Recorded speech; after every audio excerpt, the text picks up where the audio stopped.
믿기지 않으시겠지만 마트 구석에 조용히 놓여있는 그 평범한 정어리 통조림 하나가 심장 전문의들 사이에선 혈관 청소부로 불리고 영양학자들 눈엔 스스로 걸어다니는 슈퍼 건강식으로 여겨진다는 사실 알고 계셨나요?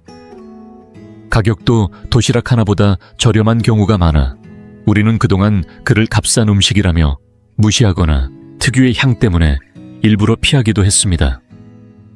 그런데 왜 진짜 건강을 아는 사람들은 몰래 이걸 챙겨 먹고 있었을까요? 우리가 놓치고 있던 이 놀라운 비밀, 오늘 그 진실을 함께 들여다보겠습니다. 그리고 본격적으로 시작하기 전에 당신에 대해 조금 더 알고 싶습니다. 지금 이 영상을 보고 계신 당신은 몇 살이신가요? 그리고 어느 지역에서 시청 중이신가요? 댓글로 남겨주세요. 당신의 이야기를 읽는 것은 저에게 큰 기쁨이 될 것입니다. 당신이 나누어 주시는 삶의 경험 하나하나가 우리의 이 공간을 더욱 따뜻하고 가까운 곳으로 만들어줄 거라고 믿습니다.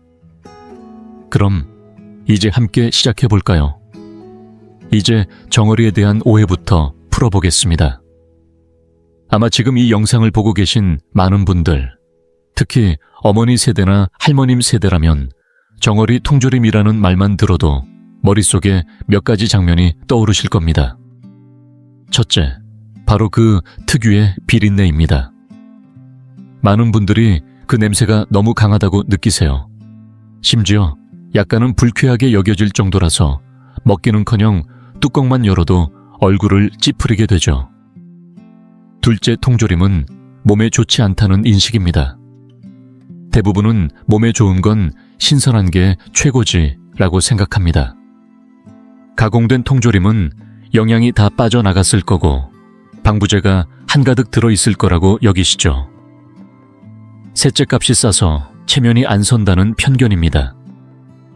가족이나 손님이 집에 왔을 때 제철 생선찜을 내놓으면 다들 센스 있네 라고 하겠지만 정어리 통조림을 꺼내면 이 집 형편이 많이 어렵나 하는 눈초리를 받을까 걱정됩니다. 괜히 창피할 것 같고 초라하게 느껴지기도 하죠. 이런 생각들이 오랜 시간 우리의 머릿속에 굳게 자리 잡고 있어서 정어리라는 착한 생선은 말 그대로 누명을 쓰고 살아온 겁니다. 마치 시대의 오해 속에 갇혀 제대로 평가받지 못한 억울한 존재처럼 말이죠. 제가 직접 들은 진짜 이야기 하나를 말씀드릴게요. 서울 은평구에 사는 제 이웃 정명호 어르신, 올해 70을 바라보는 연세입니다. 건강에 관심이 정말 많으신 분이라 집안에는 영양제 병이 산처럼 쌓여 있습니다. 미국에서 들여온 심헤어, 오일, 호주산, 해양 오메가 기름 병마다 외국 글자가 가득 쓰여 있고 한 달에 건강 보조 식품에만 몇십만 원은 기본으로 쓰세요. 그런데 정 어르신의 아내 김순자 여사님은 조금 다릅니다. 알뜰하고 살림을 아끼는 분이죠. 어느 날 동네에서 정어리 통조림이 몸에 참 좋다는 얘기를 듣고 마트에서 몇 통을 사오셨어요. 한 통 가격이 도시락 하나 값도 안 됐죠. 몸에 좋다니 남편에게 먹여야겠다고 생각하신 거예요. 그런데 이걸 본 정 어르신의 얼굴이 딱 굳어지더랍니다. 이게 뭐야? 이렇게 비린냄새 나는 걸 왜 사왔어? 이런 건 형편 어려운 사람들이나 먹는 거지. 영양이 있을 리가 없잖아. 당장 치워. 나는 내 고급 오일 먹을 테니까. 그 말에 김 여사님은 아무 말도 못하고 결국 혼자 조용히 그 정어리를 드셨대요. 그러고 나서 반년쯤 지났을까요? 부부가 함께 건강검진을 받으러 갔습니다. 검사 결과가 나왔는데 정 어르신은 중성지방 수치가 여전히 높았고 혈관도 조금씩 막히기 시작한 조짐이 보인다고 하더군요. 반면에 김 여사님의 수치는 놀라울 정도로 좋았습니다. 혈압, 혈당, 혈관 탄력 모두 합격이었죠. 담당 의사가 놀라서 물었답니다. 평소에 특별히 뭐 드시는 게 있으세요? 김 여사님은 쑥스러워하며 이렇게 말씀하셨답니다. 그냥 집에서 사다 먹은 정어리 통조림이 전부예요. 다른 건 없어요. 그 얘기를 들은 의사가 정 어르신에게 단호하게 말했답니다.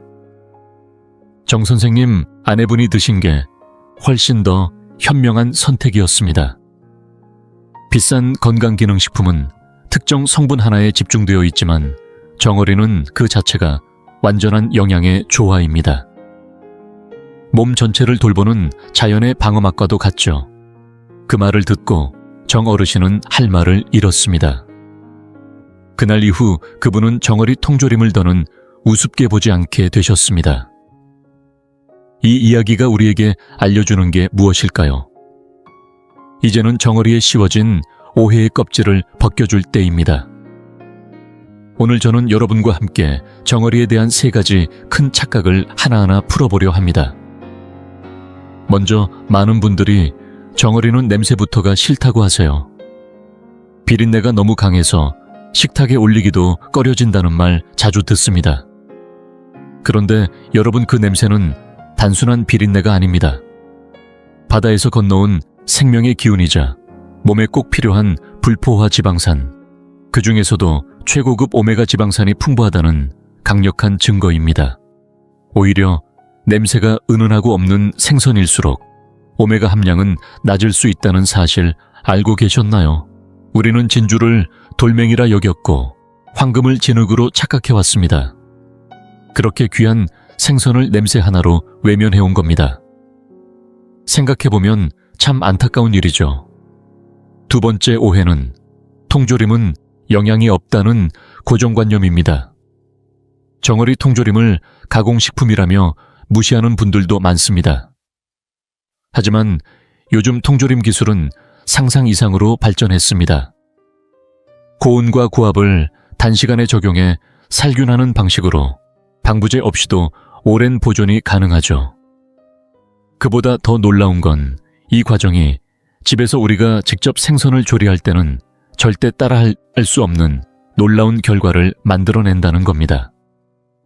통조림 안의 정어리는 뼈까지 푹 익어서 입에 넣으면 스르르 녹을 정도로 부드럽습니다.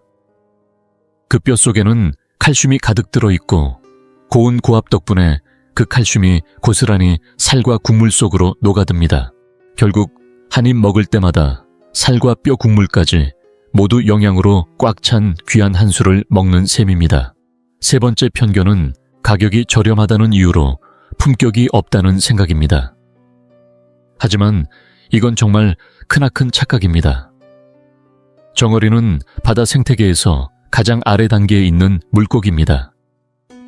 플랑크톤만을 먹고 자라기 때문에 몸속에 중금속이 거의 축적되지 않고 아주 깨끗합니다. 또한 성장 속도가 빠르고 번식력도 강해서 자연이 우리에게 넉넉히 베풀어주는 선물 같은 존재입니다. 이렇게 뛰어난 영양을 지닌 정어리를 우리는 너무도 저렴한 가격으로 누릴 수 있는 거죠. 이게 바로 복이지 어찌 창피할 이유가 되겠습니까? 이처럼 우리가 정어리에 대해 가졌던 냄새가 강하다, 영양이 없다, 값이 싸다는 생각들은 모두 잘못된 시선에서 비롯된 것이고, 그 속을 깊이 들여다보면 오히려 정어리가 가진 놀라운 장점들이 숨어 있음을 알 수 있습니다. 이제 그 진실을 바로 잡고 나서야 우리는 비로소 정어리의 건강한 세계에 발을 들일 수 있습니다. 지금 이 영상을 계속 시청하고 계시고 저희가 나눈 이야기들이 정말 유익하다고 느껴지신다면 댓글에 숫자 3번을 남겨주세요. 그 한 글자가 당신께서 여전히 저희와 함께하고 계시다는 따뜻한 신호가 되어 큰 힘이 됩니다. 아직 채널을 구독하지 않으셨다면 지금 구독 버튼을 누르시고 알림 설정도 함께 해주세요. 앞으로 올라올 소중한 영상들을 놓치지 않으실 수 있습니다. 당신의 응원은 저희에게 큰 힘이 됩니다. 당신 덕분에 저희는 정보를 전하고 마음을 나누며 조금이나마 희망의 빛을 전할 수 있는 영상을 계속 만들 수 있습니다. 앞으로도 저희와 함께 걸어가 주세요. 감사합니다. 자, 이제 정어리에 대한 오해를 하나씩 풀었으니 이제는 오늘 이야기의 핵심이자 많은 분들의 생각을 완전히 뒤집을 중요한 내용을 말씀드려야 할 차례입니다. 시중에 나와 있는 고급 생선 오일 제품들, 알약 하나에 몇천 원, 한 병에 몇만 원씩 합니다. 광고는 하루가 멀다 하고 쏟아지고 마치 그걸 먹지 않으면 뒤처지는 듯한 분위기를 만듭니다. 하지만 여러분, 정어리 통조림 한 캔의 가격은 고작 밥 한 끼 값도 안 됩니다. 그런데 그 효과, 과연 비교가 안 되는 걸까요? 오늘 저는 분명히 말씀드릴 수 있습니다. 심장을 보호하고 혈관을 깨끗이 유지하는 데 있어 그 작고 소박한 정어리 통조림 하나가 값비싼 보조제보다 훨씬 더 강력한 힘을 발휘할 수 있다는 것. 왜 이렇게 자신 있게 말씀드릴 수 있느냐고요. 비유 하나 들어볼게요. 우리 몸의 혈관은 마치 집안의 물배관과 같습니다. 세월이 지나면 안쪽에 녹이 슬고 기름때가 끼듯이 우리 혈관에도 나쁜 지방과 찌꺼기들이 달라붙습니다. 이게 바로 고지혈증, 혈전 나쁜 콜레스테롤이죠. 물이 통하지 않으면 수도도 고장나고 피가 통하지 않으면 심장과 뇌에 치명적인 문제가 생깁니다. 일반적인 보조제에서 강조하는 건 오메가 지방산입니다. 이 성분은 혈관을 청소해주는 역할을 하죠. 하지만 그건 마치 혼자 일하는 청소부 한 명에 불과합니다. 그런데 정어리 한 마리는 어떤가요? 이건 단순한 청소부가 아니라 역할이 분명히 나뉘고 협력까지 잘 되는 건강 특공대입니다. 먼저 가장 앞장서는 건 오메가 지방산. 정어리는 이 성분을 풍부하게 품고 있어서 혈관 청소를 확실하게 해줍니다. 그리고 두 번째 정어리에는 심장 윤활유라 불리는 중요한 물질이 들어있습니다. 이건 하루에 10만 번 넘게 뛰는 심장이 지치지 않게 도와주는 핵심 연료입니다. 심장세포가 튼튼하게 에너지를 만들 수 있도록 도와주죠. 세 번째는 혈관의 녹방지 코팅제 역할을 하는 항산화 미네랄입니다. 자유로운 활성산소로부터 혈관을 보호해서 나이 들어도 탄력 있고 깨끗한 혈관을 유지하게 해줍니다. 그리고 마지막으로 빠질 수 없는 건 신경계의 안정제라 불리는 영양소. 심장 박동의 리듬을 일정하게 유지하게 해주고 심혈관계의 신경을 튼튼하게 만들어줍니다. 한마디로 생선 오일 하나는 청소부 한 명이지만 정어리 한 마리는 청소부, 심장 엔진 기술자, 혈관 코팅 전문가, 그리고 전기 배선 공사까지 가능한 기술자 팀이 함께 움직이는 건강 정예 부대입니다. 이들이 함께 작동하면 그 효과는 단순한 더하기가 아니라 곱하기 아니 배 이상의 차이가 나는 겁니다. 하지만 시중의 건강식품 회사들은 작은 알약 하나를 포장하기 위해 수억 원을 들여 광고를 합니다. 단가 몇백 원짜리 제품을 수십 배 비싸게 파는 거죠. 그리고 절대 말하지 않습니다. 자연이 우리에게 이미 완벽한 해답을 주었다는 사실을요. 실제로 일본의 한 혈관 건강 연구소에서는 10년 넘게 추적 관찰한 대규모 연구를 발표했습니다. 결과는 의료계 전체가 놀랄 만큼 충격적이었습니다. 일주일에 3회 정어리 같은 작은 바다 생선을 꾸준히 먹은 사람들은 보조제만 먹은 사람들에 비해 심근경색이나 뇌졸중 위험이 무려 3%나 낮게 나타났습니다. 이건 단순한 숫자가 아닙니다. 수많은 가정의 행복, 수많은 부모님들의 노년 건강이 걸려있는 차이입니다. 그러니 이제부터는 광고의 화려한 말들에 속지 마세요. 정어리를 먹는다는 건 단지 생선을 먹는 게 아니라 내 심장을 지켜주는 가장 든든한 보호막을 선택하는 것입니다. 그리고 동시에 과장이 아닌 진짜 건강을 찾는 가장 현명한 선택이기도 합니다. 심장을 잘 돌보았다면 이제는 우리 몸에서 또 하나 중요한 부분, 바로 이 오래 써온 뼈대를 살펴봐야 할 차례입니다. 나이가 들수록 가장 두려운 일이 뭐냐고 물으면 많은 분들이 이렇게 말씀하십니다. 넘어지는 게 무섭고 뼈 부러지는 게 더 무섭다. 몇 걸음만 걸어도 무릎이 시큰하고 계단을 오르내리는 것도 힘들고 기침 한 번이나 허리 한 번 숙였다. 일어날 때 순간적으로 허리가 삐끗하는 느낌. 이런 건 다 우리 뼈가 보내는 위험 신호입니다. 그래서 많은 분들이 칼슘을 보충해야겠다고 생각하셔서 억지로 우유를 꾸역꾸역 마시곤 하시죠. 그런데 어떤 분들은 우유만 마시면 배가 더부룩하고 속이 부글부글 끓기도 합니다. 이건 아시아인에게 특히 많은 유당분의 효소 부족 현상 때문입니다. 그래서 우유가 몸에 맞지 않는 경우가 참 많죠. 그래서 어떤 분들은 약국에서 칼슘제를 잔뜩 사서 챙겨 드십니다. 하지만 병원에서 골밀도 검사를 해보면 기대했던 만큼 수치가 안 나왔다는 이야기를 듣곤 하시죠. 그 이유가 뭘까요? 답은 아주 간단합니다. 바로 흡수입니다. 칼슘을 먹는다고 다 내 것이 되는 게 아니라 내 몸이 흡수할 수 있어야 하고 그 칼슘이 뼛속까지 도달해야 진짜 효과가 있는 겁니다. 이걸 집 짓는 걸로 비유해보자면 칼슘은 벽돌입니다. 아무리 많은 벽돌을 쌓아놔도 지휘할 수 있는 현장 감독이 없으면 그건 그냥 쌓여있는 돌덩어리에 불과하죠. 그럼 우리 몸에서 그 감독 역할을 하는 건 뭘까요? 바로 비타민 D입니다. 비타민 D는 우리가 먹은 칼슘이 장에서 제대로 흡수되도록 도와주고 흡수된 칼슘이 뼈로 정확히 운반되도록 이끌어주는 안내자입니다. 이게 없으면 먹은 칼슘은 대부분 그냥 돌고 돌다 몸 밖으로 나가버리는 겁니다. 자, 이제 오늘의 주인공 정어리가 여기서 또 한 번 놀라운 존재로 등장합니다. 정어리는 이 두 가지를 한 번에 갖고 있는 특별한 식재료입니다. 바닷속 자연 칼슘이 가득 들어있고 그와 동시에 비타민 D도 풍부하게 품고 있습니다. 그 칼슘은 어디에 들어있을까요? 바로 그 통조림 속 부드럽게 이거 뼈째로 먹을 수 있는 그 살과 국물 속에 고스란히 녹아들어 있습니다. 입안에 넣는 한 입이 살뼈 기름이 모두 영양으로 꽉 찬 완전체인 셈입니다.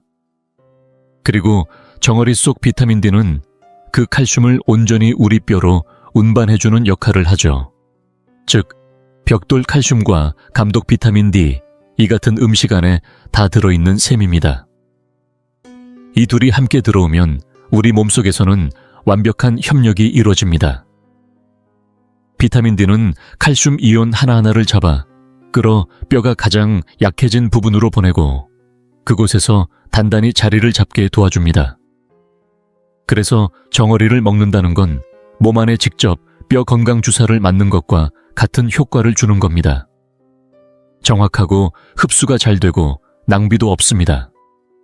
특히 우유를 못 마시는 분들에게는 정어리가 하늘이 내려준 또 하나의 골다공증 방패막인 셈입니다. 실제로 유럽의 골다공증 전문 학회에서는 중장년 여성들이 특히 뼈가 약해지기 쉬운 체질임을 지적하며 칼슘 단독 섭취는 효과가 낮고 반드시 비타민 D와 함께 섭취해야 한다 고 강조한 바 있습니다. 그리고 자연식품 중에서 정어리처럼 이 두 가지를 완벽하게 동시에 갖춘 식품은 거의 없습니다. 그만큼 희소하고 귀한 식재료라는 거죠. 이제 더는 뼈 건강 걱정에 돈 쓰며 고민하지 마세요. 흡수될지 모를 알약들에 의존하지 마시고 작고 소박한 정어리 한 캔을 식단에 올려보세요. 그 안에는 뼈를 단단하게, 몸을 곧게, 걸음을 다시 힘차게 만들어줄 힘이 들어있습니다. 팔름살, 과검살에도 계단을 오르고 시장을 걸어다니는 당신을 상상하며 오늘 저녁부터 실천해보는 건 어떨까요? 심장과 뼈 건강에 대해 이야기하면서 많은 분들이 이렇게 생각하셨을 겁니다. 이제 다 끝난 거 아니야 하지만 아닙니다. 우리가 오늘 알아볼 주인공 바로 이 작은 통조림 속 생선 정체를 다 드러내기엔 아직 멀었습니다. 여러분이 상상조차 못했던 또 다른 강력한 능력이 바로 지금부터 시작됩니다. 특히 혈당 조절에 어려움을 겪고 있는 분들이라면 지금부터의 이야기가 희망의 문을 열어줄지도 모릅니다. 의학계와 영양학계에서 최근 속속 발표된 여러 연구들을 통해 밝혀진 놀라운 사실 하나. 바로 이 자그마한 정어리 한 마리가 당뇨병과의 싸움에서 조용하지만 강력한 역전의 한 수가 되어줄 수 있다는 것입니다. 당뇨병이라는 질병의 핵심은 단 하나, 인슐린입니다. 우리 몸속에서 인슐린은 일종의 열쇠 같은 존재입니다.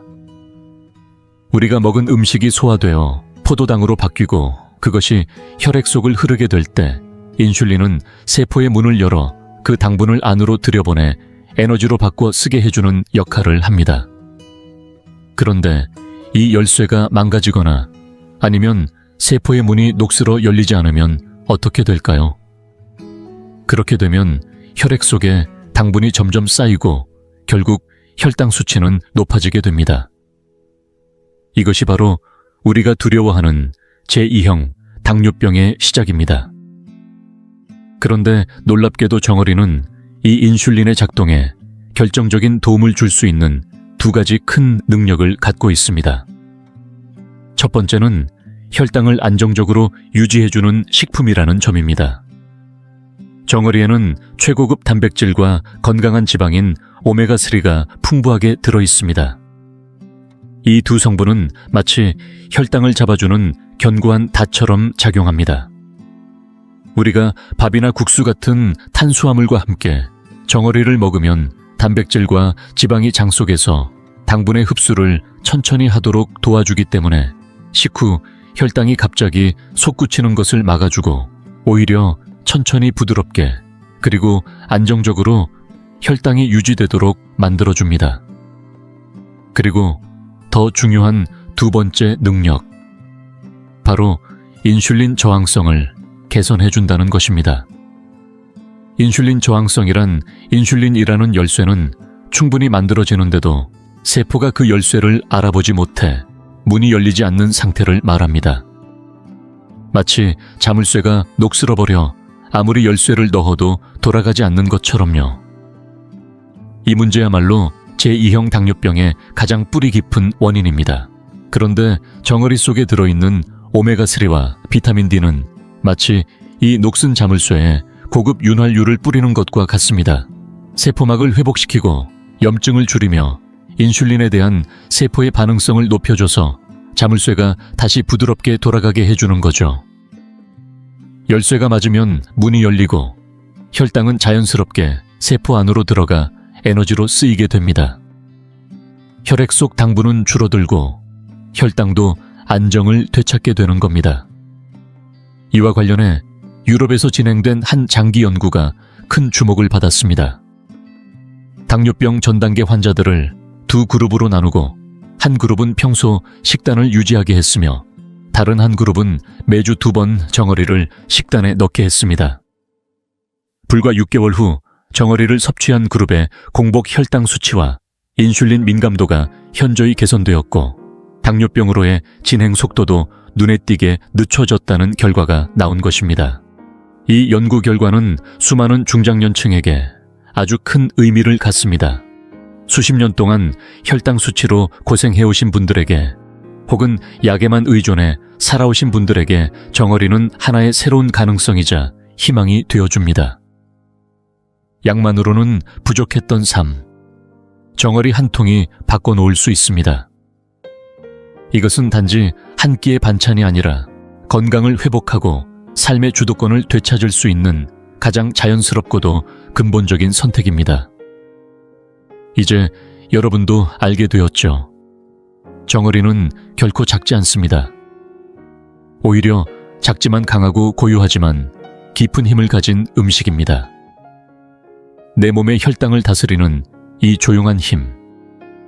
오늘부터 우리 식탁 위에 올려놓을 이유가 충분합니다.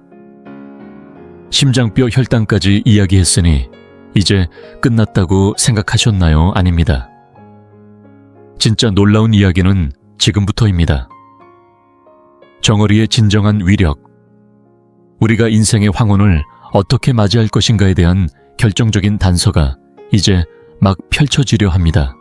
나이가 들수록 우리가 가장 두려워하는 것 중 하나, 바로 생각이 흐려지는 것입니다. 혹시 요즘 이런 경험 있으신가요? 분명히 냉장고 앞에 서서 뭘 꺼내려 했는데 문을 연 순간 내가 뭐 하러 왔지? 하고 멈칫한 적. 입에 말은 맴도는데 도무지 이름이 떠오르지 않거나 열쇠나 휴대폰이 어디 있는지 몇 번이나 찾아 헤맨 적. 이런 소소한 깜빡임 예전엔 웃으며 넘겼지만 이제는 불안으로 다가오곤 합니다. 이건 단순한 건망증이 아닐 수도 있습니다. 우리의 뇌가 조용히 구조 요청을 보내고 있는 신호일 수 있습니다. 그리고 무엇보다 무서운 건 언젠가 나 자신이 점점 나를 잊어버릴까봐 두려운 그 마음입니다. 말 한마디에 눈빛이 흔들리고 아이들 얼굴을 보고도 이름이 헷갈릴까봐 가슴이 철렁한 그런 순간들. 하지만 걱정 마세요. 오늘은 그런 불안을 덜어줄 반가운 희망 하나를 전해드리고자 합니다. 바로 정어리가 우리의 뇌를 위한 최고의 연료라는 사실입니다. 우리가 몰랐던 뇌의 진실이 있습니다. 우리의 뇌는 60%가 지방으로 구성된 말 그대로 지방의 바다입니다. 그런데 그 지방의 질이 뇌의 건강을 좌우한다는 사실 알고 계셨나요? 이 중에서도 오메가3, 특히 DHA는 뇌가 가장 좋아하고 가장 절실히 필요로 하는 지방입니다.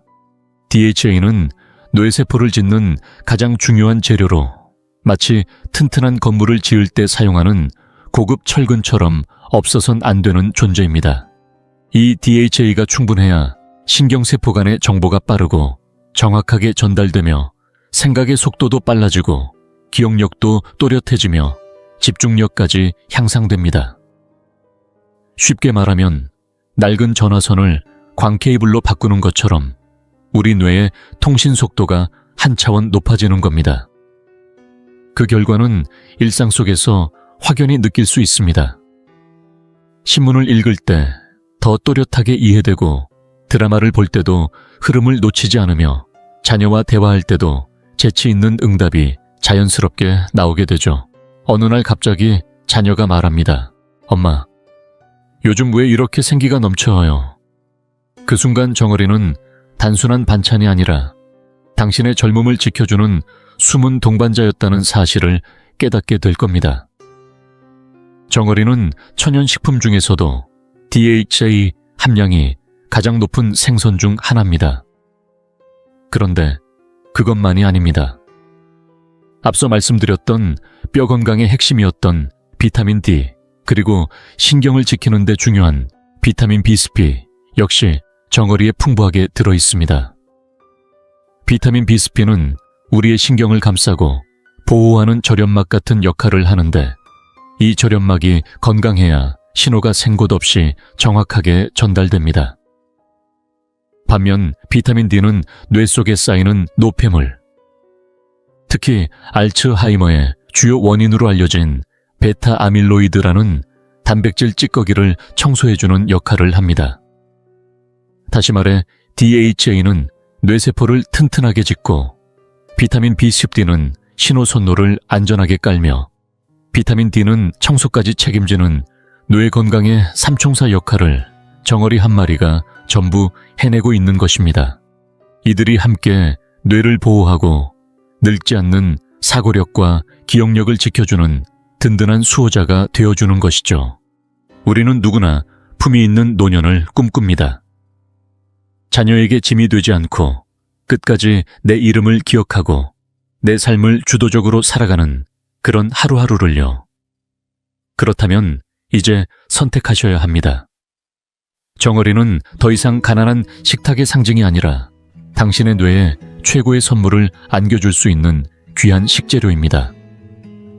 매일 조금씩 식탁에 올려보세요. 밥 위에, 반찬 옆에, 심지어 국물에 살짝 넣어도 좋습니다. 그 한 입 한 입이 당신의 내일을 더 또렷하게 만들어줄 것입니다. 지금 이 순간부터 단순히 배를 채우는 것이 아닌 생각을 지키는 식사가 시작되는 겁니다. 정어리는 작지만 당신의 두뇌만큼은 젊고 선명하게 밝혀줄 수 있습니다. 지금까지 들으신 정어리의 놀라운 효능들, 혹시 벌써 마트로 달려가고 싶은 마음이 드시진 않았나요? 하지만 잠시만요. 아무 통이나 집었다간 그 모든 기대가 헛수고가 될 수도 있습니다. 진짜 효과를 보려면 어떤 정어리를 고를 것인가, 그리고 어떻게 먹을 것인가, 이 두 가지가 아주 중요합니다. 그래서 오늘은 마트 진열대 앞에서 당황하지 않도록 꼭 기억해야 할 똑똑한 선택과 맛있게 먹는 비법을 하나하나 알려드리겠습니다. 먼저 고를 때는 두 가지만 기억하시면 됩니다. 첫째는 바로 국물을 보는 것. 제품 라벨을 유심히 살펴보세요. 우리가 선택해야 할 건 올리브유에 절인 정어리 또는 생수에 담긴 정어리입니다. 왜냐하면 올리브유는 자체로도 건강한 지방일 뿐 아니라 정어리 속 지용성 비타민을 더 잘 보호해주고 풍미도 깊게 만들어줍니다. 생수에 담긴 제품은 칼로리가 낮고 순한 맛이라 부담 없이 드시기에 좋습니다. 반대로 피해야 할 제품도 있습니다. 바로 토마토 소스나 진한 양념 국물에 절여진 제품입니다. 이런 제품들은 대부분 맛을 내기 위해 다량의 설탕이나 나트륨이 첨가돼 있어 혈압이나 혈당이 걱정되시는 분들께는 오히려 독이 될 수 있습니다. 특히 진한 소스나 불투명한 국물은 나트륨 함량이 높아 부종을 유발할 위험도 있으니 조심하셔야 합니다. 둘째는 원산지를 확인하는 것. 가능하다면 대서양 인근, 즉 포르투갈, 스페인, 프랑스 등 정어리 전통 어장이 있는 지역에서 온 제품을 선택해보세요. 이런 지역은 어획과 가공 노하우가 오래된 만큼 정어리의 질이 안정적이고 영양도 잘 보존돼 있습니다. 우리나라 마트에서도 해외 직수입 제품들이 점점 늘어나고 있으니 라벨만 잘 살펴보셔도 충분히 좋은 제품을 고를 수 있습니다. 이제 집으로 돌아왔습니다. 그런데 정어리 통조림을 눈앞에 두고 막상 어떻게 먹어야 할지 모르겠다면 걱정 마세요. 여기 입문자부터 숙련자까지 모두 만족할 수 있는 정어리 활용법을 알려드립니다. 먼저 입문자용 간편 레시피. 통조림을 따고 그대로 밥 위에 얹어 드셔보세요. 따끈한 흰쌀밥이나 부드러운 죽 또는 삶은 감자 위에 올려도 좋습니다. 정어리 특유의 고소한 기름과 간이 어우러지면 따로 반찬이 없어도 밥 한 공기는 뚝딱입니다. 혹시 비린내가 걱정되신다면 먹기 전에 레몬즙을 몇 방울 짜 넣거나 생강즙을 아주 약간 뿌려보세요. 고소한 맛은 그대로 살리면서 비린 향은 깔끔하게 잡아줍니다. 조금 더 도전해보고 싶으신가요? 그렇다면 중급 레시피로 가볼까요? 통조림 속 정어리를 꺼내 포크로 잘게 으깬 다음 다진 양파와 다진 깨지피나 미나리를 조금 넣고 여기에 레몬즙과 약간의 들기름 또는 참기름, 마요네즈 한 스푼을 섞어보세요. 이렇게 하면 직접 만든 정어리 샐러드가 완성됩니다. 식빵이나 또띠에 발라 먹으면 부드럽고 담백한 풍미가 일품입니다. 입맛 없는 날에도 쏙쏙 들어가는 맛이에요. 마지막으로 추천드릴 비밀. 레시피 하나 달걀 2개를 풀어놓고 그 안에 정어리 살과 기름을 함께 넣어 섞어줍니다. 약불에 기름 두르고 스크램블처럼 볶아주면 촉촉하고 고소한 정어리 달걀 볶음이 완성됩니다. 단백질 가득한 이 조합은 아침 식사로도 손색 없고 연세 많으신 분들의 간편한 단백질 보충식으로도 탁월합니다. 이제야 비로소 정어리를 제대로 만났다고 할 수 있겠죠. 몸에 좋은 음식을 아무리 많이 사두어도 제대로 알고 고르고 우리 식탁에 자연스럽게 녹여내지 못하면 의미가 없습니다. 오늘 알려드린 정보들로 여러분의 하루 식사에 정어리가 자연스럽게 자리 잡기를 바랍니다. 작은 한 통에 담긴 커다란 힘, 그 진가를 스스로 느껴보시길 바랍니다. 하지만 여기서 반드시 짚고 넘어가야 할 중요한 주의사항이 있습니다. 정어리가 아무리 몸에 좋아도 모든 분께 다 안전한 건 아닙니다. 특히 주의가 필요한 두 부류의 분들이 계십니다. 바로 통풍을 앓고 계시거나 혈중요산 수치가 높은 분들입니다. 정어리는 퓨린 함량이 높은 생선이기 때문에 통풍이 심하게 악화된 시기에는 반드시 피해야 합니다. 상태가 안정된 시기라 하더라도 반드시 주치의나 영양사의 상담을 받은 후 적정량을 섭취하는 것이 중요합니다. 이 점만 잘 유의하신다면 여러분은 누구보다 현명하게 정어리를 즐기며 건강을 챙기실 수 있습니다. 자, 오늘 우리는 너무나도 오랫동안 잊혀졌던 작은 통조림 한 통을 통해 다시 한번 자연의 위대함을 되새기는 시간을 가졌습니다. 정어리는 결코 값싼 통조림 그 이상이었습니다. 그것은 심장을 지켜주는 든든한 보디가드이자 뼈를 튼튼하게 만드는 칼슘 창고이며 혈당을 조절하는 숨은 해결사이고 무엇보다도 늙지 않는 뇌를 위한 최고의 연료였습니다. 그러나 이 정어리는 단지 건강식품 이상의 의미를 지닙니다. 우리에게 한 가지 중요한 깨달음을 전해줍니다. 진짜 건강이란 반드시 비싸고 화려한 보조제에서 오는 것이 아니라는 사실. 때로는 마트 구석눈에 잘 띄지도 않는 통조림 한 켠에 삶을 바꾸는 열쇠가 숨어 있을 수 있다는 진실입니다. 우리는 이제 건강을 광고나 유행이 아닌 지혜롭고 깨어있는 눈으로 바라봐야 할 때입니다. 그래서 오늘 저는 이 영상을 보고 계신 모든 분들과 아주 특별한 건강 약속을 나누고 싶습니다. 이번 주말 마트에 가실 일이 있다면 가족을 위해 그리고 스스로를 위해 정어리 통조림 한 통을 꼭 장바구니에 담아보세요. 그리고 집에 돌아와 조심스레 그 뚜껑을 여는 순간 오늘 우리가 함께 나눈 이야기를 떠올려 주세요. 그건 단순한 한 끼가 아닙니다. 그것은 여러분이 사랑하는 사람들의 건강을 위한 조용한 헌신이자 자기 자신에게 보내는 깊고 따뜻한 응원입니다. 오늘 이 작은 실천이 여러분의 삶에 커다란 변화를 만들어낼 수 있기를 진심으로 바랍니다. 바다에서 건너온 이 놀라운 선물을 통해 모든 분들이 더 건강하고 더 활기차고 더 길고 행복한 인생을 살아가시길 기원합니다. 여러분, 다음 이야기에서 다시 건강하게 뵙겠습니다. 고맙습니다. 여러분 안녕하세요. 오늘은 우리 식탁에서 가장 흔하게 만나는 닭고기에 대해 이야기해보려 합니다. 명절이든 평소든 가족을 위해 따끈한 닭백숙을 끓이거나 향긋한 백숙 한 접시를 차려낼 때 그 순간만큼은 참 흐뭇하죠. 닭고기는 말 그대로 영양도 풍부하고 맛도 뛰어난 식탁 위에 든든한 기본 재료입니다. 하지만 여러분, 우리가 이렇게 즐겨 먹는 닭의 모든 부위를 정말 아무 걱정 없이 먹어도 괜찮을까요? 제가 이렇게 말씀드리면 괜한 걱정이라 생각하실 수도 있지만 예부터 병은 입으로 들어온다는 말이 괜히 있는 게 아닙니다.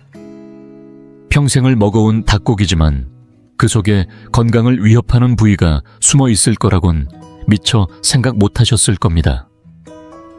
어떤 부위는 말 그대로 온갖 유해 성분이 쌓여있는 독소 창고처럼 닭의 몸속에 무겁게 쌓이고 또 쌓여 중금속 호르몬, 세균 눈에 보이지 않는 각종 오염물질이 축적될 수 있습니다. 혹시 너무 과장하는 거 아니냐고 생각하실 수 있지만 오늘 제가 알려드릴 내용은 절대 과장이 아닙니다. 올바르게 먹으면 우리 몸에 영양이 되고 활력이 되지만 잘못 먹게 되면 조용히 몸속에 건강의 시한폭탄을 심는 셈이 될 수 있습니다. 오늘 영상에서는 닭고기에서 반드시 피해야 할 7부위를 낱낱이 짚어드리려 합니다. 왜 먹으면 안 되는지, 우리 몸에 어떤 영향을 줄 수 있는지, 그리고 집에서 손질할 때는 어떤 점에 주의해야 하는지까지 하나하나 자세히 알려드리겠습니다. 이건 단순한 요리 정보가 아니라 여러분과 가족의 건강을 지키기 위한 중요한 목록입니다. 닭의 어떤 부위가 위험한지 아는 것만으로는 부족합니다. 정확한 이유와 함께 올바른 처리 방법까지 알아야 제대로 된 예방이 되는 법이니까요. 오늘 영상은 그야말로 핵심 정보로 꽉 찬 내용입니다. 잠시 시간을 내어 끝까지 집중해 주시기 바랍니다.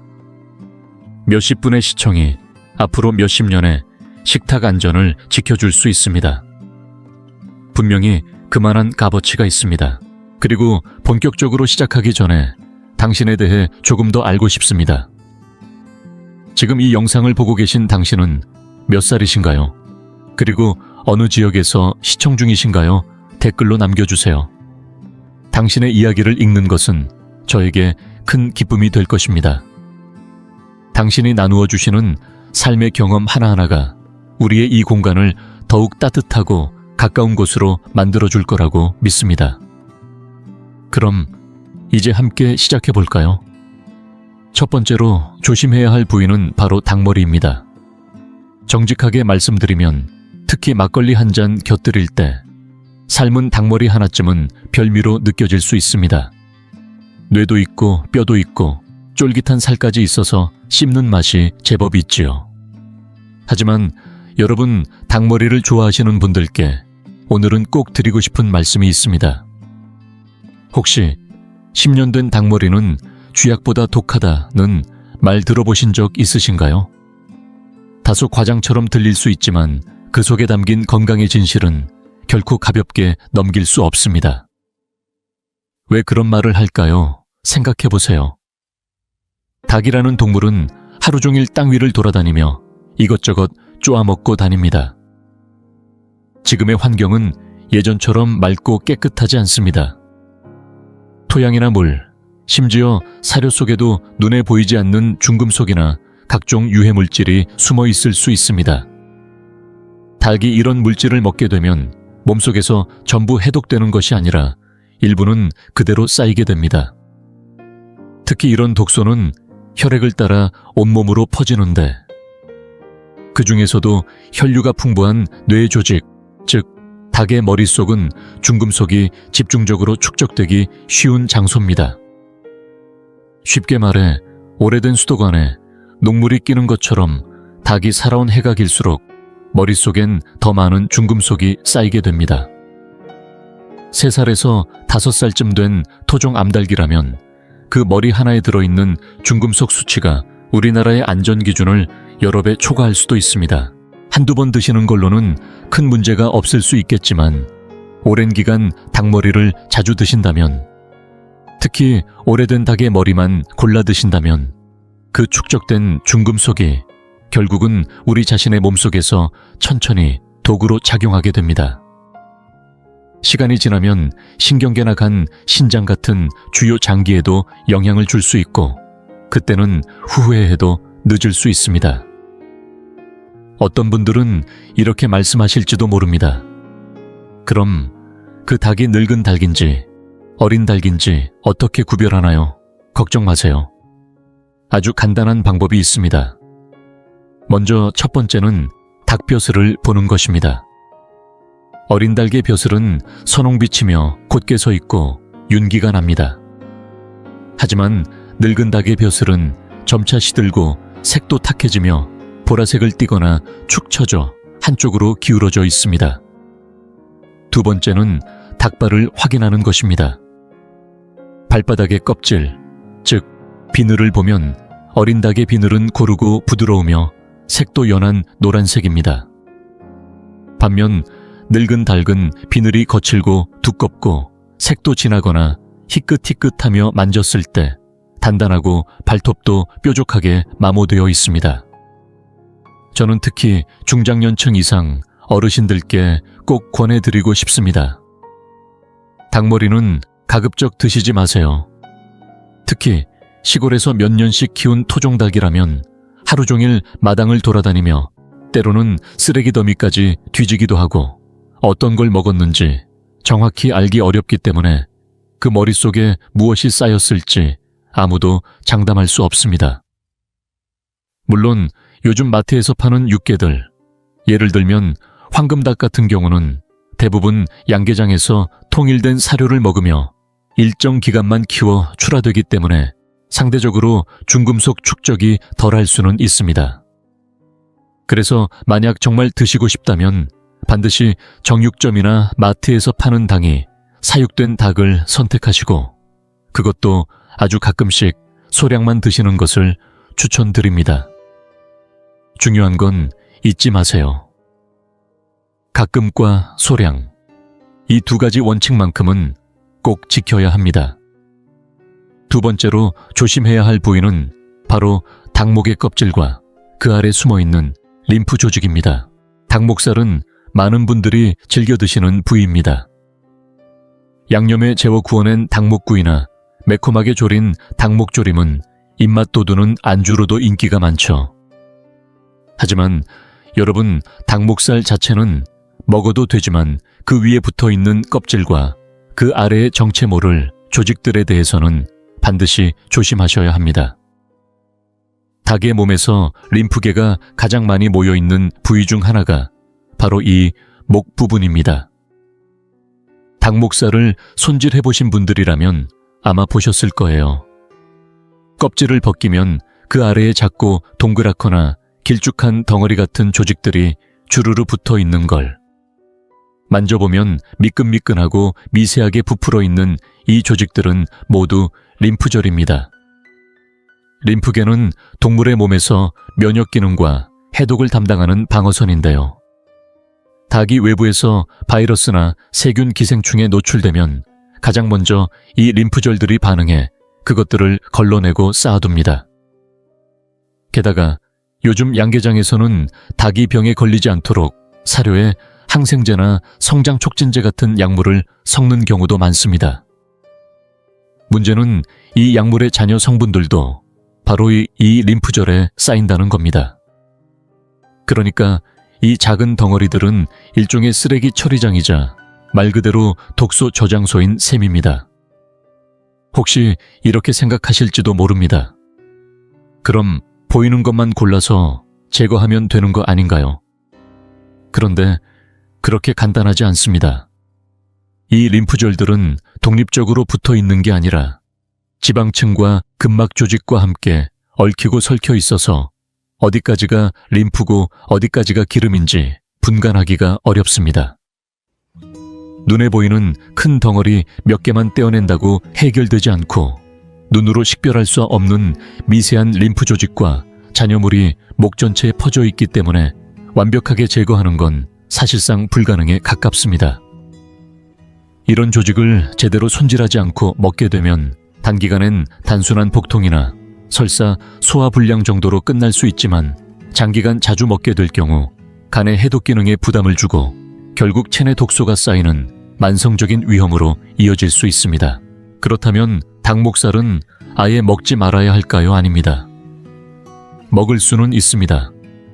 다만 철저한 손질과 정밀한 처리가 꼭 필요합니다. 정미자 할머니께서는 평소 닭목살을 드실 때에도 반드시 3단계로 처리하신다고 하셨어요. 첫 번째는 껍질과 지방 제거입니다. 닭목 껍질과 그 안쪽에 자리한 두터운 지방층은 단 하나도 남김없이 모두 떼어내야 합니다. 두 번째는 림프 제거입니다. 껍질을 벗기고 나면 닭목 근육 위에 붙어있는 회색빛 또는 노란색의 작고 흐물거리는 림프 조직들이 보이는데 이걸 숟가락 끝이나 칼날의 등면을 이용해 쓱쓱 밀어내듯이 완전히 긁어내는 과정이 필요합니다. 세 번째는 점막 제거입니다. 닭목 표면에는 얇은 점막이 한 겹 더 덮여 있는데 이 점막은 위생상 반드시 제거해야 합니다. 손으로 조심스럽게 잡아당기면 막처럼 떨어지는데 이까지 처리하고 나면 비로소 닭목살과 뼈만 남게 됩니다. 이렇게 3단계를 모두 거친 뒤에야 비로소 상대적으로 안전하게 섭취할 수 있는 닭목살이 되는 겁니다.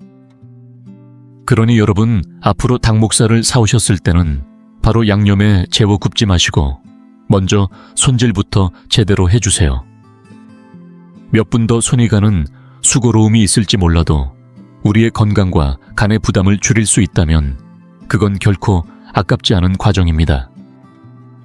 지금 이 영상을 계속 시청하고 계시고 저희가 나눈 이야기들이 정말 유익하다고 느껴지신다면 댓글에 숫자 3번을 남겨주세요.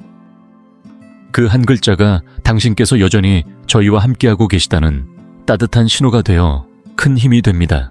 아직 채널을 구독하지 않으셨다면 지금 구독 버튼을 누르시고 알림 설정도 함께 해주세요. 앞으로 올라올 소중한 영상들을 놓치지 않으실 수 있습니다. 당신의 응원은 저희에게 큰 힘이 됩니다. 당신 덕분에 저희는 정보를 전하고 마음을 나누며 조금이나마 희망의 빛을 전할 수 있는 영상을 계속 만들 수 있습니다. 앞으로도 저희와 함께 걸어가 주세요. 감사합니다. 세 번째로 반드시 주의해야 할 부위는 바로 닭의 꽁지살. 그 중에서도 끝부분에 자리 잡고 있는 샘 조직입니다. 많은 분들이 닭 엉덩이 살이 기름지고 고소하다며 즐겨 드시곤 합니다. 불에 구우면 특유의 풍미가 살아나고 쫀득쫀득한 식감이 별미라며 일부러 골라 찾는 분들도 계시죠. 하지만 오늘은 그 가운데서도 절대로 드셔서는 안 되는 부위가 분명히 존재한다는 사실을 알려드려야겠습니다. 바로 닭의 꼬리 끝에 붙은 작은 돌기 눈에 띄게 도드라진 그 살점 안에 숨어있는 지방샘입니다. 이 조직은 일반적으로 낯설게 느껴질 수 있으나 실제로는 닭의 몸에서 방수 기능을 맡고 있는 아주 중요한 분비선입니다. 노란빛을 띠는 기름 같은 물질을 분비하는 이 샘은 닭이 자신의 부리로 엉덩이를 자주 쪼는 모습을 통해 기능을 수행합니다. 그 기름을 깃털에 바르면서 물을 튕겨내고 깃털이 젖지 않도록 유지하는 역할을 하는 것이죠. 오리나 거위도 마찬가지로 이 부위를 자주 만지며 털을 정리하곤 합니다. 닭 역시 똑같은 방식으로 이 샘의 기름을 몸에 문지르며 깃털을 보호하고 있습니다. 하지만 문제는 바로 여기서 시작됩니다. 이 부위는 특유의 강한 누린내가 나며 닭고기의 맛을 전체적으로 떨어뜨리는 원인이 됩니다. 심지어는 고온에서 조리하더라도 그 불쾌한 냄새가 고기 전체에 배어들기 때문에 닭고기의 질과 향을 심각하게 해칠 수밖에 없습니다. 그래서 전국 도축장에서는 이 부위를 반드시 제거하도록 규정하고 있습니다. 고기의 맛과 위생을 위해 이 샘은 무조건 제거 대상인 것입니다. 그런데 동네 전통시장이나 시골 장터에서 살아있는 닭을 직접 잡아주는 곳에서는 이 부위를 제거하지 않고 그대로 주는 경우가 매우 많습니다. 잡는 분들조차 이 부분의 정확한 기능이나 위험성을 잘 모르는 경우가 대부분이기 때문입니다. 두 번째로 더 중요한 이유가 있습니다. 이 부위는 닭이 자주부리로 쪼고 만지는 위치에 있어 세균 감염이 발생할 가능성이 매우 높습니다. 반복적으로 쪼이면서 상처가 생기고 그곳에 세균이 들어가 염증이 생기거나 병변으로 진행되는 경우도 적지 않습니다. 문제는 겉으로는 멀쩡해 보이기 때문에 일반적인 손질이나 육안으로는 상태를 파악하기 어렵다는 점입니다. 육수에 넣거나 통째로 조리할 경우 내부에 남아있는 염증 물질이나 세균이 음식 전체에 스며들 수 있고 특히 면역력이 약한 노년층에게는 큰 건강 위협이 될 수 있습니다. 결론적으로 말씀드리면 이 부위는 맛도 해드치고 건강에도 해가 되며 감염 가능성까지 있는 3중 위험 지역입니다. 정명자 할머니께서도 늘 강조하시곤 합니다. 아까워도 꽁지 끝 그 조그만 덩어리 하나는 꼭 떼고 요리해. 그거 하나 안 뗐다가 온 식구가 탈나면 그게 더 아깝지. 여러분, 맛보다 더 중요한 건 건강입니다. 닭 한 마리를 조리할 때 이 작은 부위 하나로 모든 수고를 허사로 만들 수 있다는 사실 꼭 기억해 주시기 바랍니다. 네 번째로 꼭 주의하셔야 할 부위는 닭 엉덩이 안쪽 깊숙이 숨어있는 낭 모양의 조직, 바로 항문 위 낭포입니다. 이 부위는 겉으로 잘 드러나지 않지만 실제로는 닭의 면역을 관장하는 중추기관으로 사람으로 치면 몸속 면역사령부라 할 수 있습니다. 주로 면역세포를 생성하는 역할을 하며 외부 바이러스나 세균이 닭 몸에 침투했을 때 가장 먼저 반응하는 조직이기도 합니다. 하지만 이 부위가 문제인 이유는 질병에 걸린 닭의 모든 독소와 병원체가 가장 먼저 모이고 가장 오래 머무는 곳이기 때문입니다. 예를 들어 닭이 조류독감 같은 바이러스에 감염되었거나 오염된 물이나 사료를 섭취한 경우 그로 인해 발생한 독소와 대사 폐기물은 대부분 이 항문 위 낭포에 모여 저장됩니다. 눈에 보이지는 않지만 이곳은 말 그대로 바이러스와 독소의 집합소라 할 수 있습니다. 이 부위에 염증이 생기면 겉으로 보기에는 멀쩡해 보여도 안쪽에서는 이미 출혈이나 괴사 심한 경우에는 고름까지 차오른 상태일 수도 있습니다. 더 무서운 건 이처럼 위험한 조직을 조리한다고 해서 안심할 수 없다는 사실입니다. 우리가 흔히 하는 삶기, 찌기, 굽기, 심지어 푹 고아낸 백숙조차도 이 조직 안에 숨어있는 바이러스나 내열성 독소를 완전히 제거하지 못하는 경우가 많습니다. 어느 정도의 세균은 사멸하겠지만 일부 강한 병원체는 그대로 살아남아 우리의 몸으로 들어올 수 있는 것입니다. 특히 면역력이 약해진 노년기에는 아주 미세한 독소만으로도 장기 손상이나 염증 반응이 더 크게 나타날 수 있어 더욱 주의가 필요합니다. 그래서 정명자 할머니께서는 늘 강조하십니다. 닭 손질할 때는 엉덩이 부위를 통째로 잘라내는 것이 가장 간단하고 안전한 방법이라고요. 아깝다고 느끼실 수도 있지만 그 조그만 살점 하나를 남기고 온 가족 건강을 위협하는 일은 절대 있어서는 안 됩니다. 만약 그래도 드시고 싶으시다면 최소한 겉에 붙은 꼬리샘과 안쪽에 숨어있는 이 항문 위 낭포를 반드시 찾아내어 완벽히 제거하셔야 합니다. 눈에 잘 보이지 않기 때문에 손끝으로 조심스럽게 만져가며 제거해야 하고 혹시라도 놓쳤다면 아예 먹지 않는 것이 훨씬 낫습니다. 결국 이 부위는 겉으로는 작고 별것 없어 보이지만 실상은 보이지 않는 위험이 가장 응축된 곳입니다. 안전한 식탁을 위해서는 작은 습관부터 철저히 지키는 것이 중요합니다. 건강은 한번 잃고 나면 되돌리기 어렵기에 조심해서 손해볼 일은 절대 없습니다. 5번째로 주의해야 할 부위는 닭의 목 양옆기관지 가까이에 숨어있는 아주 작은 2개의 알갱이 같은 조직, 바로 갑상샘입니다. 이 조직은 겉보기에는 작고 특별할 것 없어 보이지만 사실상 닭의 내분비계를 조절하는 중요한 기관입니다. 닭의 갑상샘에서는 우리 몸의 대사와 천을 조절하는 호르몬이 분비되는데 이 호르몬이 바로 갑상샘 호르몬입니다. 정명자 할머니의 말처럼 닭의 갑상샘은 절대로 먹어서는 안 되는 부위입니다.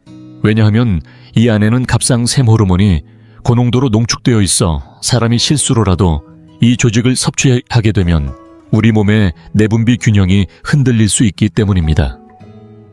특히 나이가 들면서 호르몬에 민감해지는 중장년층, 그리고 임산부나 면역력이 약한 분들에게는 그 영향이 훨씬 더 클 수 있습니다. 갑상샘 호르몬을 과도하게 섭취하게 되면 몸 안에서는 갑상샘 기능 항진증과 유사한 반응이 나타날 수 있습니다. 대표적인 증상으로는 이유 없는 가슴 두근거림, 손떨림, 식은땀 불면, 감정 기복이 심해지는 등 평소보다 예민하고 불안정한 상태가 지속되기도 합니다. 더 무서운 건 이런 증상이 처음에는 대수롭지 않게 지나갈 수 있지만 반복되거나 누적될 경우 자율신경계나 심혈관계에 부담을 줄 수 있다는 점입니다. 문제는 이 조직이 크기가 너무 작고 눈에 잘 띄지 않아 대부분의 경우 그냥 지나치기 쉽다는 데 있습니다. 닭목을 손질할 때는 겉의 껍질을 벗기고 지방과 림프절만 제거하는 것으로 끝내는 경우가 많지만 이 작은 2 알갱이는 그 과정에서 놓치기 십상입니다. 그래서 정명자 할머니는 항상 닭목살을 다듬을 때 껍질과 림프를 제거한 다음 마지막으로 기관지 양옆을 따라 붙어 있는 작고 단단한 조직 2개를 손끝으로 만져가며 꼭 제거하시곤 합니다. 이 작은 습관 하나가 우리 몸의 내분비 균형을 지키는데 큰 역할을 한다고 말씀하시죠. 결국 닭목살을 먹기 위해 손질할 때는 껍질 지방, 림프뿐만 아니라 이 갑상샘 조직까지도 꼼꼼히 제거해야 진짜로 안심하고 먹을 수 있습니다.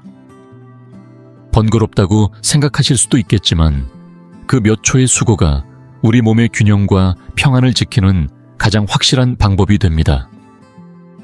건강은 대단한 노력에서 지켜지는 게 아니라 이렇게 작은 부위를 정확히 알고 다듬는 일상 속의 실천에서 시작되는 것입니다. 6번째로 절대 놓쳐서는 안 되는 부위는 바로 닭의 폐, 즉 닭이 숨 쉬는 기관입니다. 말 그대로 호흡을 담당하는 장기인데요. 생각해보세요. 닭은 하루 종일 땅 위를 돌아다니며 살고 있습니다. 우리가 생각하는 것보다 훨씬 더 먼지가 많고 눈에 보이지 않는 곰팡이 포자나 세균, 그리고 각종 미세한 입자들이 가득한 환경에서 매일같이 숨을 쉬고 있는 것이죠. 닭의 폐로 이런 오염물질이 고스란히 흡입되어 들어가는 건 너무나 당연한 일입니다. 더구나 닭폐는 사람과는 달리 구조가 굉장히 복잡하고 미세한 기관지와 폐포들이 빽빽하게 얽혀 있어 일종의 스펀지처럼 생겼다고 보시면 됩니다. 이 안쪽에 병원균이나 오염물질이 달라붙거나 스며들면 단순히 물로 헹구는 정도로는 절대 깨끗하게 제거되지 않습니다. 눈으로는 깨끗해 보여도 그 안에는 이미 오염된 찌꺼기와 유해 성분이 깊숙이 자리 잡고 있을 수 있습니다.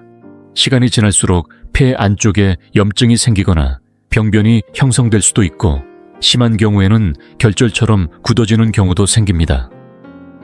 말 그대로 공기 중 더러움이 모이는 거름망이기 때문에 이곳이 얼마나 오염되어 있을지는 상상만 해도 답이 나옵니다. 정명자 할머니는 닭 손질을 할 때 항상 똑같이 말씀하십니다. 가슴 쪽을 열었을 때 딱딱하지 않고 해면처럼 보이면서 색이 짙은 조직이 있으면 그게 바로 폐야. 그거는 그냥 전부 다 드러내는 게 정답이야. 실제로 폐는 가슴 안쪽 깊숙한 곳 갈비뼈 안쪽과 척추 쪽에 붙어 있는데 이걸 제대로 제거하지 않으면 조리할 때 안쪽에서 피비린내가 나기도 하고 국물 맛을 망치기도 합니다. 또한 폐 주변에는 혈관 지방막 근막 같은 조직들도 함께 얽혀 있기 때문에 폐만 대충 떼어낸다고 끝이 아니라 통째로 밀어내듯이 깨끗하게 제거해야 제대로 된 손질이라 할 수 있습니다. 특히 백숙을 끓이거나 닭을 통째로 삶아 먹는 경우에는 더더욱 주의가 필요합니다. 폐를 남긴 채 조리하면 보이지 않는 독소나 세균 성분이 국물에 우러나올 수 있기 때문입니다. 국물 하나로 온 가족이 먹는 만큼 아주 사소한 부주의가 건강 전체에 영향을 줄 수 있습니다. 한두 번은 괜찮을 수 있어도 반복되면 쌓이게 됩니다. 그래서 항상 강조드리는 말씀, 닭의 폐는 절대로 먹지 말고 처음부터 아예 완전히 제거하는 것이 가장 안전한 방법입니다. 건강을 지키는 일은 거창한 것이 아닙니다. 이렇게 작은 장기 하나 손끝으로 떼어내는 그 습관 하나가 우리 가족 식탁을 더 맑고 깨끗하게 만들 수 있습니다. 이 작은 부위를 놓치지 않고 챙기는 것, 그것이야말로 지혜로운 삶의 태도 아닐까요? 7번째 부위는 바로 부신입니다. 닭의 부신은 어디에 있을까요? 닭의 콩팥, 즉 신장 옆에 붙어 있으며 등뼈 양쪽에 밀착되어 있는 노란색 선 모양의 조직이 바로 그것입니다. 이 부신은 어떤 역할을 하냐면 말 그대로 부신 호르몬을 분비하는 기관입니다. 쉽게 말해 닭이 놀라거나 위협을 느낄 때 이 부신에서 갑작스럽게 호르몬이 분비되어 심장이 빨리 뛰고 혈압이 오르며 즉시 도망가거나 싸울 준비를 하게 됩니다. 그런데 우리가 닭의 내장을 손질할 때 이 부신을 제대로 제거하지 않고 그대로 섭취하게 되면 외부에서 만들어진 부신 호르몬을 고스란히 몸속에 받아들이는 셈이 됩니다. 이게 왜 문제냐면 우리 몸의 심장 박동이 이유 없이 갑자기 빨라지고 혈압이 오르며 신경이 불필요하게 예민해지게 되기 때문입니다. 특히 고혈압이나 심장 질환을 앓고 계신 어르신들께는 이게 결코 가벼운 문제가 아닙니다. 자칫하면 중대한 합병증을 불러올 수도 있습니다. 그런데 이 부신이라는 것이 매우 말랑말랑하고 색깔도 주변의 지방과 매우 비슷해서 쉽게 지나치기 십상입니다. 그래서 닭의 내장을 정리할 때에는 신장 주변에 있는 지방과 근막을 유심히 관찰하셔야 합니다. 그 안에 숨어있는 이 두 가닥의 노란색 부신 조직을 반드시 깨끗하게 긁어내야 합니다.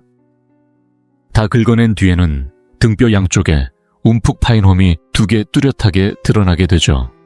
이상으로 닭의 7부위, 닭머리와 닭목살부터 시작해서 지금 말씀드린 부신까지 결코 무심코 넘겨서는 안 되는 위험한 부위들이라는 걸 꼭 기억해 주세요.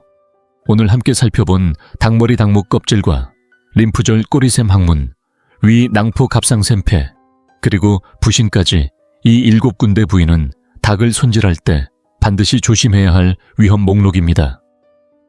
이 부위들은 닭고기 중에서도 각종 독소와 불순물이 가장 많이 모여있는 곳으로 잘못 섭취하면 건강에 큰 영향을 줄 수 있습니다. 닭뿐만 아니라 우리가 자주 먹는 오리나 칠면조 같은 가금류도 마찬가지로 이와 대응되는 부위는 똑같이 위험할 수 있으니 조리할 때 반드시 꼼꼼히 제거하는 것이 좋습니다. 이쯤 들으니 많은 분들이 걱정하실 수도 있습니다. 이렇게 먹지 말아야 할 부위가 많다면 닭고기가 정말 안전할까 하는 의문이 생길 수 있겠죠. 하지만 걱정할 필요는 없습니다. 올바른 방법으로 고르고 제대로 손질하고 알맞게 조리한다면 닭고기는 여전히 건강하고 맛있는 식탁의 주인공이 될 수 있습니다. 지금부터 닭고기를 더욱 안전하게 즐길 수 있는 3단계 방법을 알려드리겠습니다. 첫 번째 단계는 원재료 선택부터 철저히 관리하는 것입니다. 믿을 수 있는 대형마트나 평판이 좋은 브랜드 정육점에서 닭을 사는 것이 가장 안전합니다. 이런 곳에서 판매되는 닭들은 정식 도축 과정을 거치며 그 과정에서 꼬리샘이나 항문 위, 낭포 같은 주요 위험 부위가 규정에 따라 대부분 제거됩니다. 이렇게 하면 집에서 손질할 때 훨씬 수월하고 안심할 수 있지요. 혹시 전통시장에서 잡은 신선한 닭을 선호하신다면 도축 과정을 잘 살펴보고 집에 가져온 후에는 반드시 다시 한번 꼼꼼히 확인하고 깨끗하게 정리하는 것이 필요합니다. 두 번째 단계는 세밀하고 철저한 손질입니다. 여기서 놓치면 아무리 잘 요리해도 안전하지 않을 수 있습니다. 우선 닭머리는 가능하다면 과감히 버리는 것이 좋습니다. 특히 오래 자란 닭머리에는 중금속이 많이 쌓여 있을 수 있어 더 위험합니다. 닭목은 껍질과 지방을 모두 벗겨내고 안쪽에 숨어있는 림프절과 노란색 지방 덩어리를 칼로 꼼꼼하게 긁어내야 합니다. 목 양옆에 붙어있는 작은 갑상샘 조직도 반드시 제거해야 하며 이를 놓치면 호르몬 교란을 일으킬 수 있습니다. 엉덩이 부분은 가장 간단하게는 뾰족하게 튀어나온 꼬리 전체를 통째로 잘라내는 방법이 있습니다. 만약 꼭 살을 남기고 싶다면 꼬리샘과 항문 위 낭포를 완전히 제거해야 안전합니다. 가슴과 배 안쪽을 열었을 때는 어두운 붉은색을 띤 해면, 모양의 폐를 통째로 떼어내야 하며 신장을 둘러싼 지방층 안에 숨어있는 노란색 부신도 조심스럽게 긁어내야 합니다. 이 과정을 할 때는 일회용 장갑을 사용하는 것이 위생상 훨씬 좋습니다. 병균이 손에 직접 닿는 것을 막아줄 뿐만 아니라 손질 후 세척도 수월해집니다. 세 번째 단계는 철저한 고온 조리입니다. 손질이 끝났다고 방심해서는 안 됩니다. 닭고기를 요리할 때는 반드시 내부까지 완전히 익히는 것이 핵심입니다.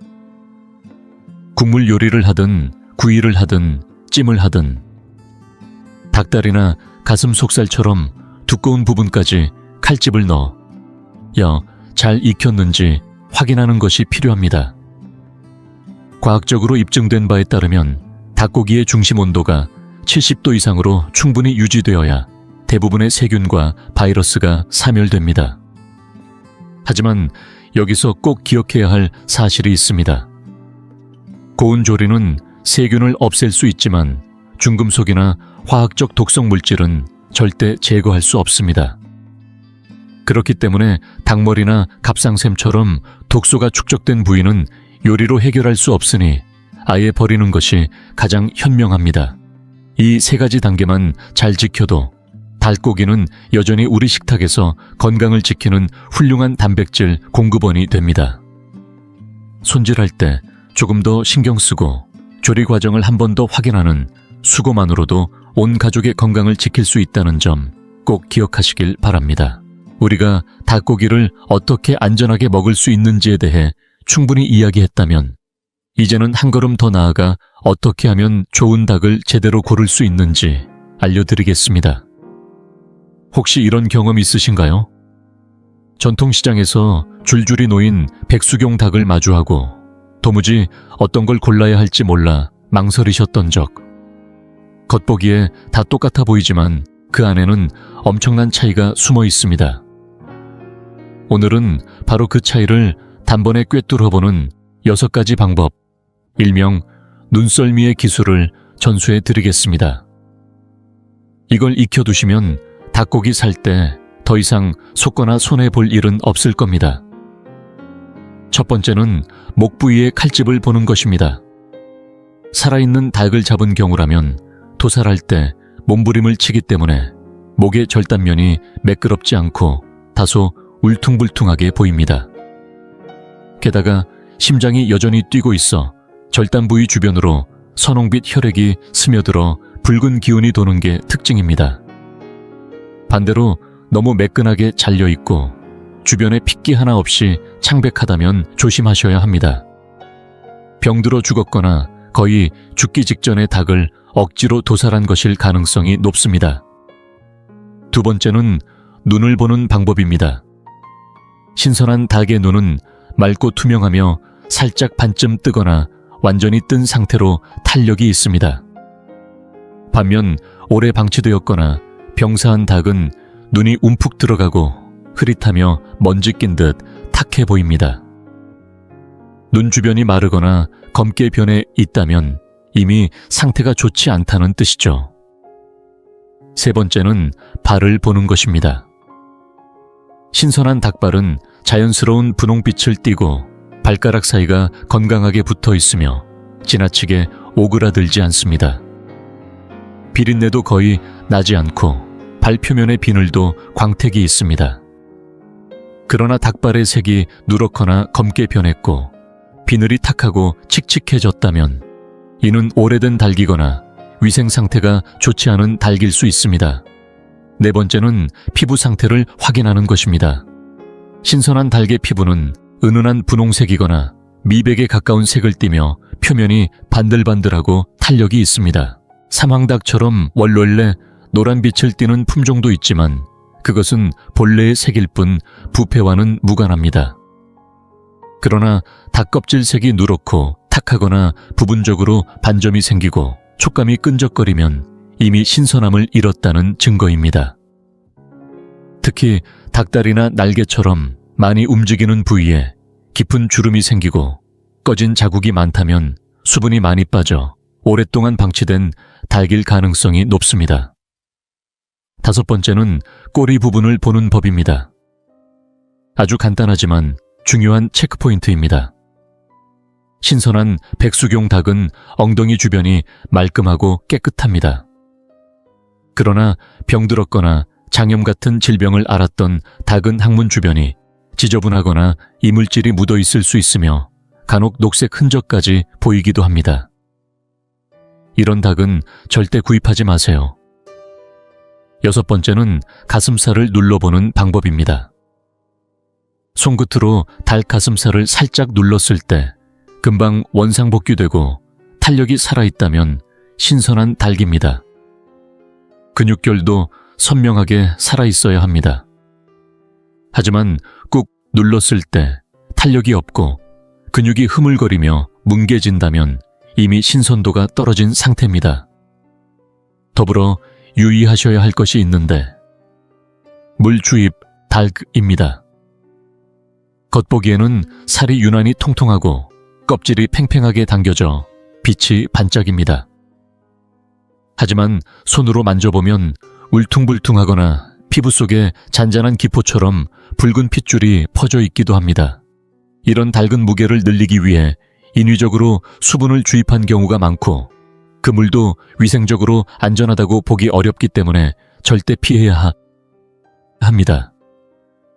이 6가지 방법만 잘 기억하시면 이제부터는 시장에서 어떤 닭을 사야 할지 고민할 필요 없습니다. 한눈에 좋은 닭을 골라내고 내 가족의 건강을 지키는 가장 현명한 선택을 하실 수 있을 겁니다. 다음에 닭고기 고르실 때 꼭 한번 적용해보세요. 경험이 쌓일수록 감각도 더 정교해지실 겁니다. 좋은 닭을 고르고 안전하게 먹는 법까지 오늘 함께 나눈 이야기를 이제 마무리해보겠습니다. 그 전에 가장 핵심적인 부분을 다시 한번 정리해드릴게요. 꼭 기억해 두셔야 할 부분입니다. 첫째, 닭고기에서 반드시 제거해야 할 7가지 위험 부위입니다. 바로 닭머리 목 부위의 껍질과 지방층에 붙은 림프절 엉덩이 부분의 이상선과 분비낭, 목 양옆의 갑상선, 가슴 안쪽의 폐 조직, 그리고 허리뼈 근처의 부신입니다. 이 부위들은 오염물질이나 독소가 쌓이기 쉬운 자리라서 조리 전에 반드시 깨끗이 제거해야 합니다. 그 중에서도 몇몇 부위는 과감히 버리는 것이 가장 안전합니다. 아깝다고 느낄 수 있지만 건강 앞에서는 절대 아깝지 않습니다. 둘째, 안전하게 닭을 먹는 3단계 원칙입니다. 첫 번째 단계는 믿을 수 있는 곳에서 닭을 구입하는 것입니다. 대형마트나 위생관리가 철저한 정육점을 추천드립니다. 두 번째 단계는 세심한 손질입니다. 껍질 지방, 림프절 위험 부위들을 정확히 구분하고 꼼꼼히 제거해주는 것이 핵심입니다. 세 번째 단계는 완전한 익힘입니다. 안쪽까지 충분히 익혀야 남아있을 수 있는 세균과 바이러스를 제거할 수 있습니다. 이 3단계를 지키는 것만으로도 우리는 닭고기의 위험 요소를 상당 부분 줄일 수 있습니다. 그리고 마지막으로 꼭 드리고 싶은 말씀, 특히 어르신들께서는 꼭 주의하셔야 합니다. 나이가 들수록 면역력과 해독 기능이 점점 떨어지기 때문에 젊은 사람들이 문제없이 넘기는 음식도 노년기에는 몸에 더 큰 부담이 될 수 있습니다. 우리 세대는 어려운 시절을 견디며 살아온 세대입니다. 음식 한 점도 허투루 하지 않고 버리는 걸 참 아깝게 여겨왔지요. 하지만 이젠 생각을 조금 바꿔야 할 때입니다. 건강 앞에서는 절대 아껴선 안 됩니다. 아깝다고 버리지 못한 한 조각의 고기 때문에 병원에 가고 약을 먹고 진료를 받게 되면 오히려 그 비용과 고생은 더 커질 수 있습니다. 건강은 그 어떤 것과도 바꿀 수 없는 가장 큰 재산입니다.